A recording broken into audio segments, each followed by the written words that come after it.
Hey there, it's us. We're back for our second video dos. Episode 2. Episode 2.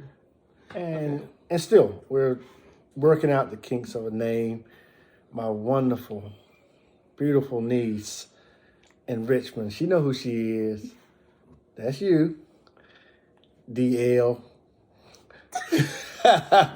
She gave us an idea, so we're thinking about it. Also, my great nephew, who's in Queen City, right here in Charlotte, he also gave me a little bit of an idea, but we'll talk about that later. We'll mull over it. We're mulling.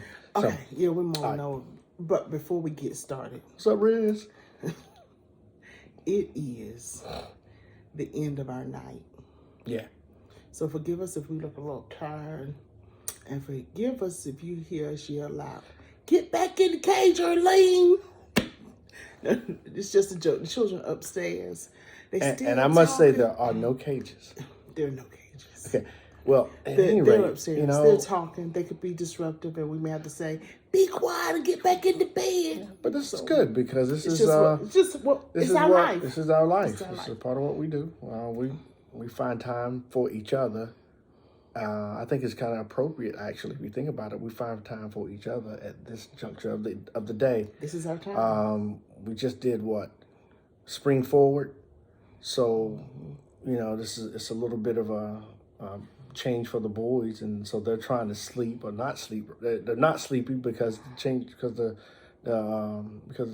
time of the year.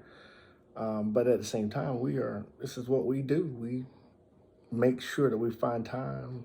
Start of our days, end of our days, do some check-in, do some reflection, some listening, some talking, some TV watching, a little bit, some quiet time, some mountain time. I'm ready to go into the NCAA cave in just a little bit, a few days here, which brings up a really good story. Yeah, it does. We're gonna tell you about it. Yeah, we'll tell you about it because it's so appropriate. And it's about it talks about love. Now it's love for sport. My poor Tar Heels, man. But don't get me started with Tar Heels right now.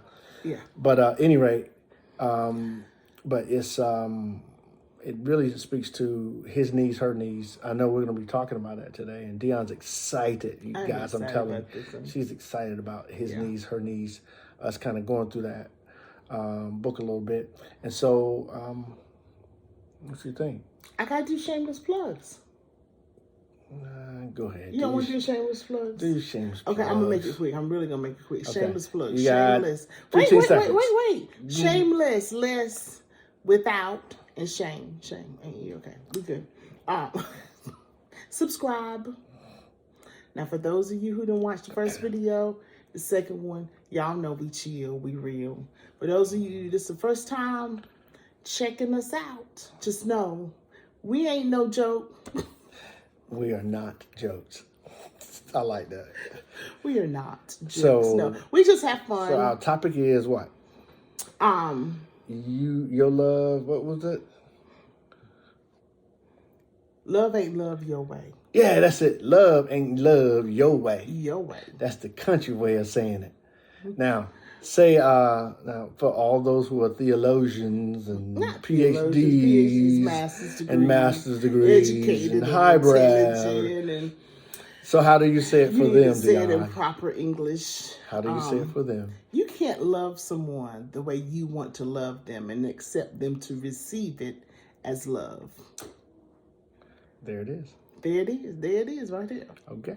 So I think I'm gonna start. So what you think about when you say that? So when I think about that, everyone we're all individuals, In our house there are 4 of us, and then if you count Xavier and Marissa and DeHaven and all these other people in our lives, we don't love any of them the same way, but we love all of them. And Donalisa. Very much. Donalisa, who needs to be in this house some more. But anyway, that's a whole nother story, Donalisa. We'll get on you later. Don't do that. Yeah, we're going to do that. Because you brought up a name. We're going to do it. I love my baby. But anyway. No. That's anyway. That's my, But anyway, so, you love everybody differently. We love everybody differently based on their needs. Yeah. and where they are. And I don't think it's any different in a relationship. You know what I just thought of? What? You know how you have in high school and in after school, after high school and college or whatever, you have all these, not all these, but you tend to have relationships with other individuals, romantic relationships, if you will. Well, how you start with one, how you start when you're 15, 16, 17, may not be how you start relationships when you're 24, 25, 26. And certainly not how you start a relationship or be in a relationship with someone you've been with for years. Because age in and of itself gives you, there's growth, there's maturization, there's a lot of things that are happening to you and for you and about your life. And so, as you just said, that it just kind of kicked something off of my head. It's like, yeah, you can't love someone the way that you want to love them. You got to love them how they want to be loved. And how they need think about to be it. loved. How you wanted to be loved when we were at New Bern High was a lot different than here. I think it just evolved and grew, but it's all the same basis for me. Maybe that says I ain't matured properly, but anyway. No. But the basis of it, the basis is the same because we're essentially the same people, if that makes sense. Just we're just we're the same but different. I knew you were gonna go there. Yeah. I knew you were gonna go Big Sarge, big ups to Big Sarge. But anyway, so when we were talking about loving people the way they want and need to be loved, this book came to mind for me, and it's called His Needs, Her Needs. I like it. And I love this book because about 10 or 15 years ago, it was when we had first moved to Charlotte. We had been married for a little while when we first moved to Charlotte. Girl, you know how long we've been in Charlotte? We got here in 97. Oh, so we had only been married a few years. Yeah, we've only been married. Okay. We got married in 93. We actually moved. Yeah. We got married in 93, and we moved here in 97. So around 98 to 2000 is probably when I discovered this book. Yeah, absolutely. Uh-huh. And I don't know how I discovered it, but His Needs, Her Needs. I'm always that one. I'm so reflective. I'm always trying to be better. Mm-hmm. I'm always trying to improve myself. Mm-hmm. And I found this book, and I remember I said, "Babe, I want us to read this book so we can improve our marriage." He's like, Lord have mercy. He just like shook his head. I mean, it's not his highs, and he's like, I gotta read a book. Yes, you have to read a book. Come on now. You make me sound so bad. I gotta read a book. Gotta read a book. And so he wasn't really down for reading. He'd rather be watching TV or doing something else or working out or something like that. But so I negotiated. I'm a good negotiator. I negotiated so we would do it at night before we went to sleep in the bed, and I would read chapters to him. And so the goal was for me to read a chapter, him to read a chapter, me to read some pages, him to read some pages. Well, it started out me reading everything. Then all of a sudden one night he just decided, "Hey, baby girl, I'll read." I was like, "Oh, read, sir, read, sir." I was, I was slowly moving towards it. So we read had to grow on me a little bit, and it was really, really a good book. And for us, I always saw it as a framework. So everything in here was not perfect, right? But I felt like it was a very strong foundation to a very strong relationship and marriage for us. Yes, ma'am. And it talked about the first chapter. Really. Blows my mind because it's your love bike never closes. And let me tell the story about you can tell the story. Okay. Yeah. So there was a time when she was I know I said something, did something to tick her off. I know I did.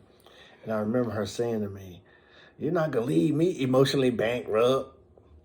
And I'm like, what is that? What is that? That's not a psychological term, emotionally bankrupt. Reading books and coming up with stuff. I don't know. I make up my own theories.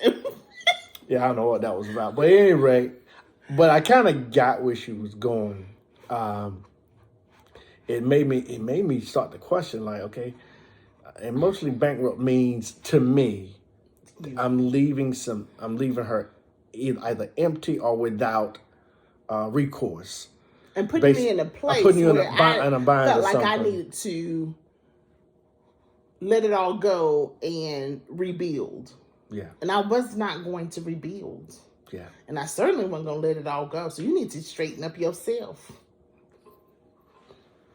Anyway, so guys, this is a really good book, His Knees, Her Knees. But what we want to focus on tonight, because, love ain't love your way.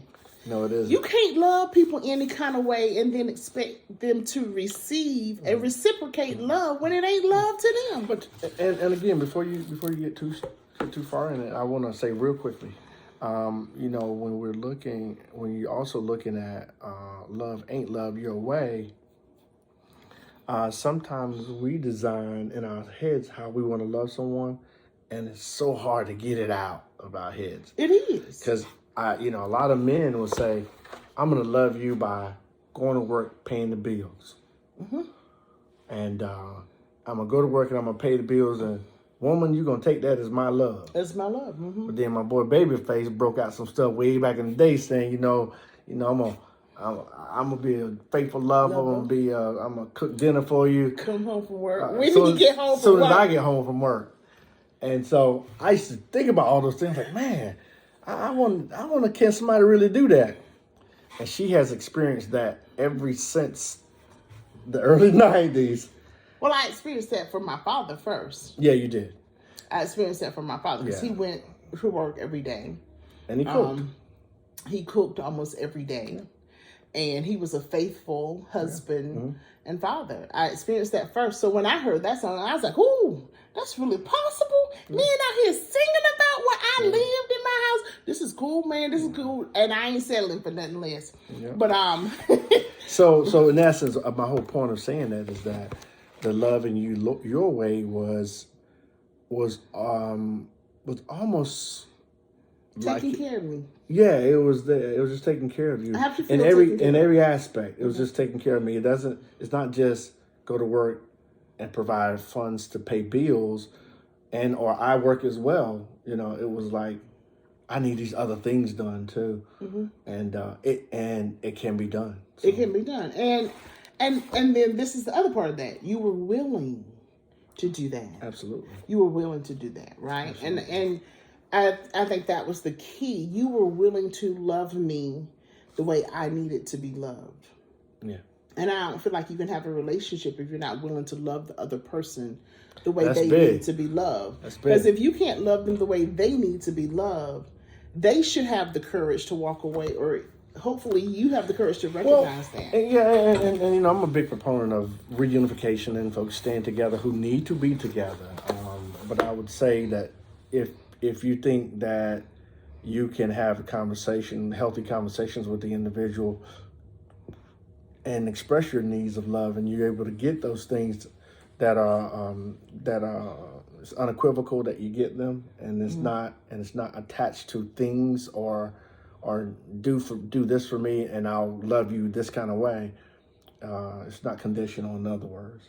I think that's also worthy of it. So yeah, so I am not a proponent of saying, you know what, you can't love me the way I need to be loved. You need to go about your business. Baby out with the bathwater, huh? Just throw it all out. There are times when that's necessary, but in many cases, I feel like most people are rational and you can talk to them. And if you can't talk to them or they need help with coming outside of themselves to love you the way you need to be loved, then, here's a therapist right here. He can help you with that. I'm just being real. I know. I'm just being real. You're too funny. I'm just laughing. In this book, there are a lot of chapters. His knees, her knees. I would encourage you to get it.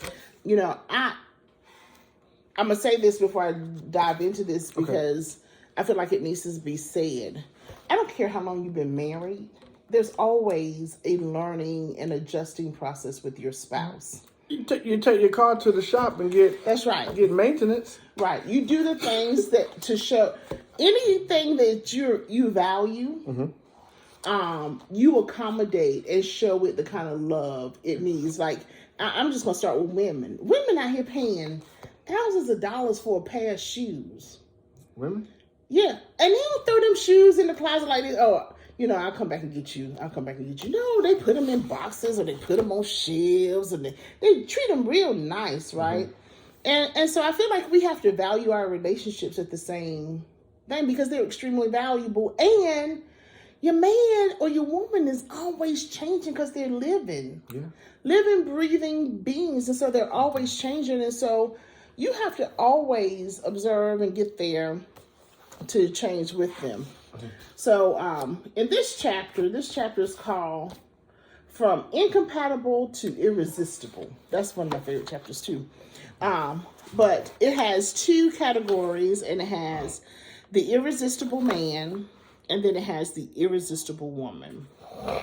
And I still didn't get my glasses. And so these are five most important emotional needs for a man, the most common. And it's not for every man. It's just on average. Yeah, this is the five most emotional needs for men. Affection. Oh no. Irresistible man. For the woman. This is for the woman, sorry. Yes, for the woman. If the talking man about does an irresistible these, man. Right. If the man does these things, in general, it will make him an irresistible man. There you go. So, giving her affection, intimate conversation. And this is one, when I first read intimate conversation, I was like, I don't need the whole conversation thing. That's not necessary. But then it went into, talk about their lives, their children, feelings, all that. It's not necessary for me to make you irresistible or make me feel complete or happy or anything. Mm-hmm. But then it says, or their plans. I'm all about the business. So if he's talking about our goals and our futures, I need him to be involved. I need you to be involved in that conversation. Yeah. But you know that now. Yeah, but you've articulated. Because I'll be like. You've articulated it a lot. Yeah. No, because the funny thing it's so funny because, Dionne has always had this, I don't know where she got this from, but she's always had this feeling like I'm like a slacker. Because I'm one of those that I just take I got to pace at what I do things, but things get done. He's very methodical. I'm very methodical. It's the Air Force in me. I'm sorry. He's very methodical. He's very laid back. Yeah. He's very laissez-faire, and he's extremely brilliant. Oh, and I just hit the table. Sorry. He's extremely brilliant, and I'm like, I need you to do, and I'm all and he's like. I hear you. And I'm like, oh. Because she's thinking, if I don't pop and do it right then I'm not ever going to do it. Yeah. And that's not the case. Okay. Go ahead. What you got? So, to make a man irresistible to a woman, another emotional need is honesty and openness. I totally agree with that. I need honesty and openness. Honesty. Kind of like openness. I don't know about all that. Financial support. I will tell you this. Leon had lost his job at one point, and I didn't have a problem carrying the house financially. Yeah, I didn't have a problem because he was because you were right. Well, yeah, no, you weren't then. I really wasn't. No, it was when you got sick. I'm sorry. When I got sick, that was different. But yeah, he ain't trip. Baby girl, this is where we are. And I'm like, okay, I always got your back. I always got you. Whatever we need to do, this legal and ethical, we'll do it and get it done and get the bills paid. But what won't work for me as a woman is you home. What you doing, bro? I need you to go out and get a job.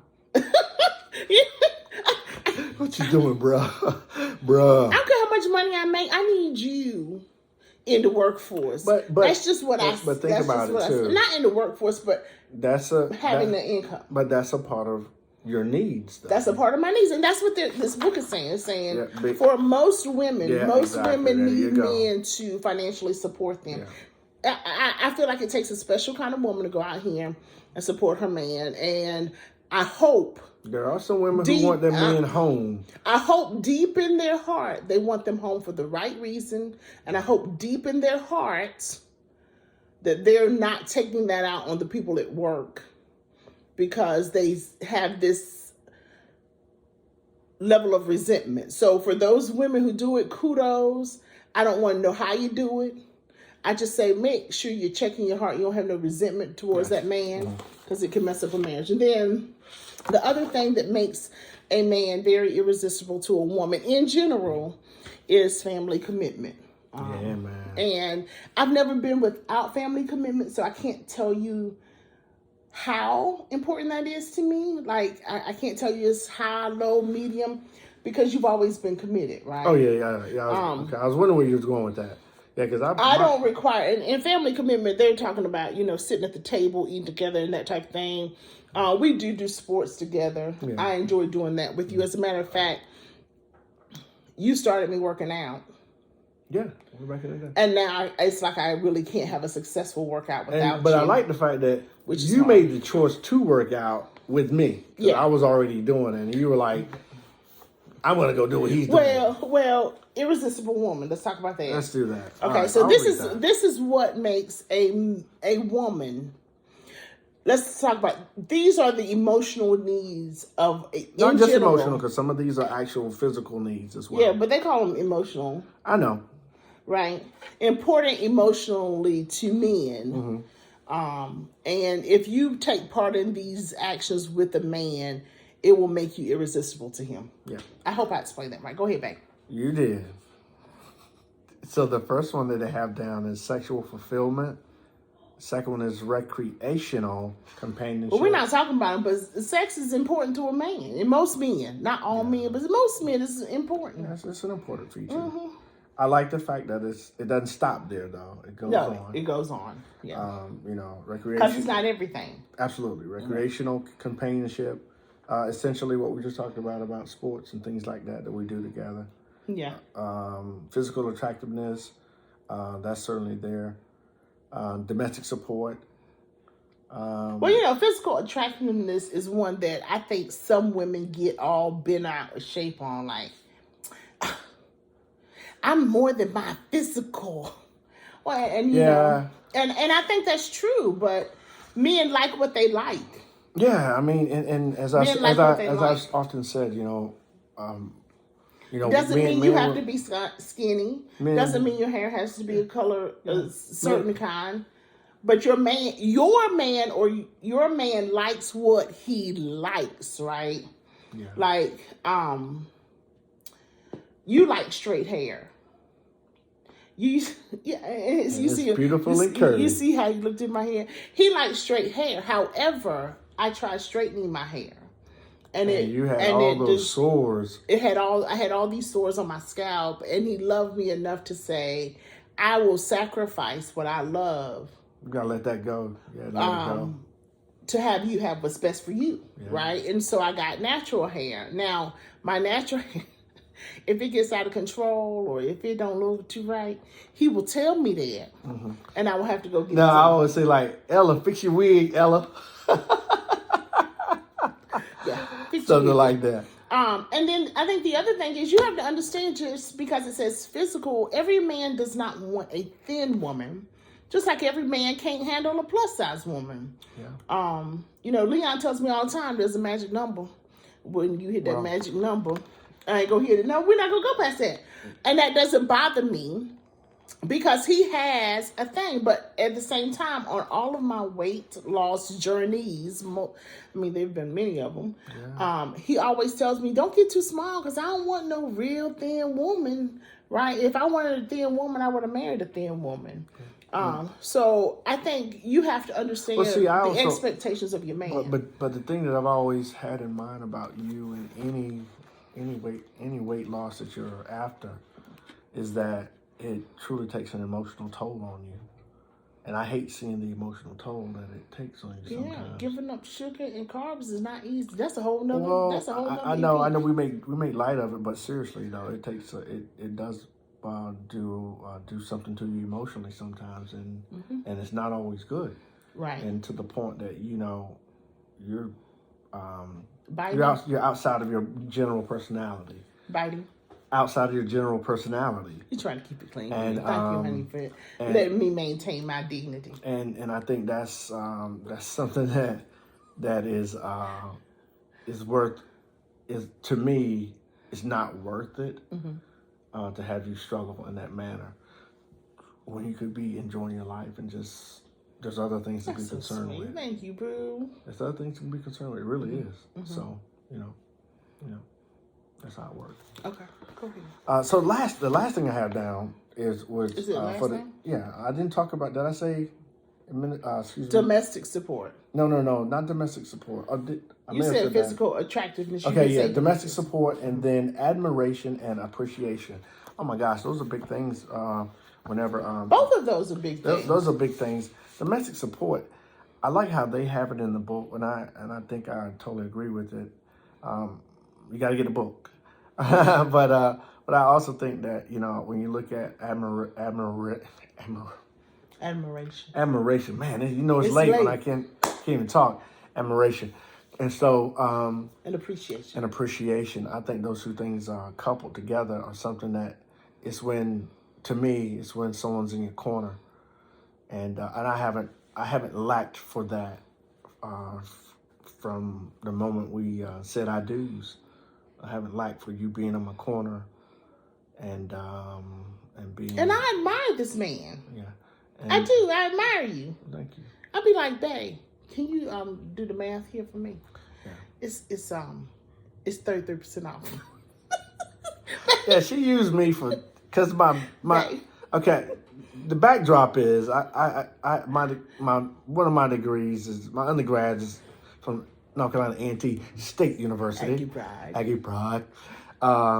Is business and economics, majoring in transportation logistics. So I had to take all these maths. But you were a math whiz before you took all that. You did well on the ASFAB. I'll receive that. Yeah. But at any rate, so we'll go to restaurants, no matter what the bill is. Honey, what's 10%? What's 20%? What's 25%? You know the numbers? It's so funny. And then she'll pull out the calculator. You got it just right.